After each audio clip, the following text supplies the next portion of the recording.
everybody. My name is Steve Barron. I am on this road trip today through 309 to Montgomery County, heading down to the Philadelphia area for a fundraiser. But while I was on my way, I've been doing a preservation group for Facebook called Save Lynnewood Hall, and basically going down to visit the site where one of Horace Trumbauer's residential houses, Whitemarsh Hall, was located in Whitemarsh, Pennsylvania. So I'm heading down there, and then literally about 4 miles away, we are going to be stopping in Elkins Park, also in Montgomery County, to visit Lynnewood Hall, the focus of my group. Both of these homes were built by Horace Trumbauer. Lynnewood Hall was first commissioned in 1897, finished being built in 1903, and was a 110-bedroom, largest mansion on the East Coast at the time, and really the pinnacle of Philadelphia society. Until Edward Stonesbury built Whitemarsh Hall, the sister home to Lynnewood Hall, which was a 150-bedroom, same age, Gilded Age mansion, steel structure. These houses were within a couple miles of each other. Joseph Widener definitely knew Edward Stonesbury very well, as they were neighbors and probably hung out together. And both houses have a very interesting history and were really all the rage. People in the early 1900s had very interesting and eclectic tastes, usually around French architecture.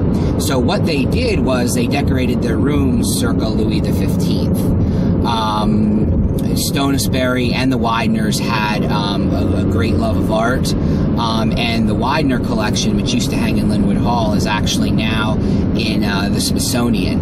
Stonesbury's collection was moved around, and it's actually in the New York Museum of Art. A lot of the statues from Whitemarsh Hall had been put there or destroyed by vandals before the house was actually torn down in 1980.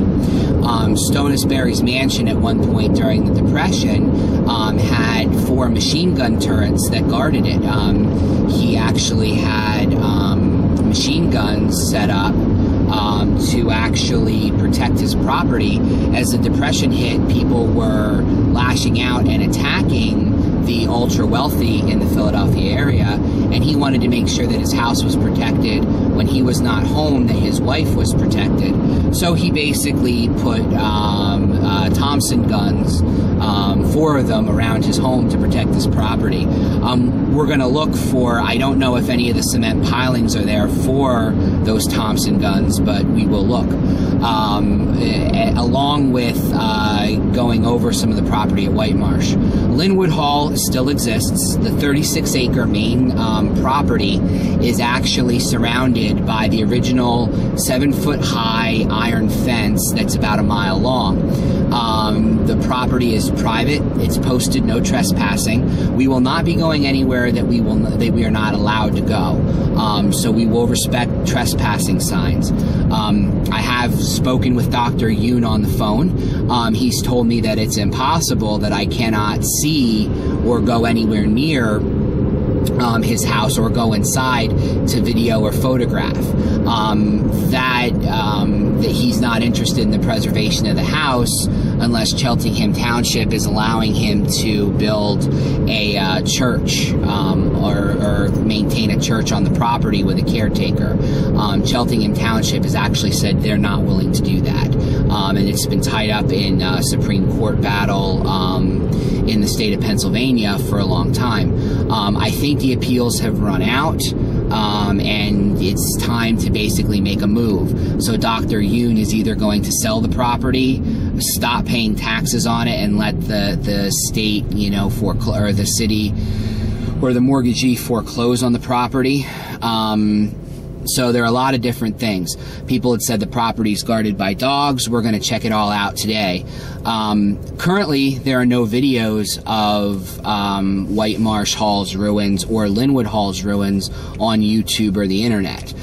This is the first step to having that happen. There are some great photographs and there are a lot of great things on the internet about these two houses, but there are no videos. So we are going to take some videos and some video footage, and we'll see what we catch. So in the coming weeks on my blog, I'm going to be posting these videos from each of the homes and segments and things like that, all edited together. Thank you very much for tuning in. We'll be sharing these things on Facebook. We'll be sharing these videos on Facebook, and they're going to be out there for the public to view.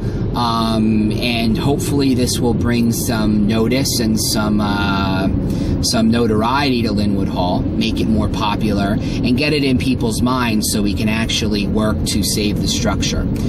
Nobody lives in 110 bedroom mansions. The land is quite valuable to Elkins Park and Cheltenham Township, who now who are the municipality that governs this land.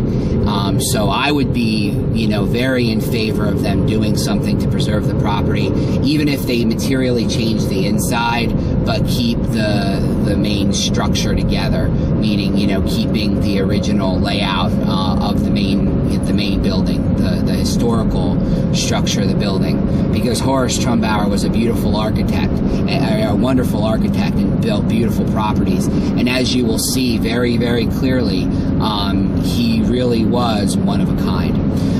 Thanks for tuning into these videos. I look forward to seeing you all here and there, and happy hunting with your modern ruins and following those urban legends. Make sure that you don't trespass.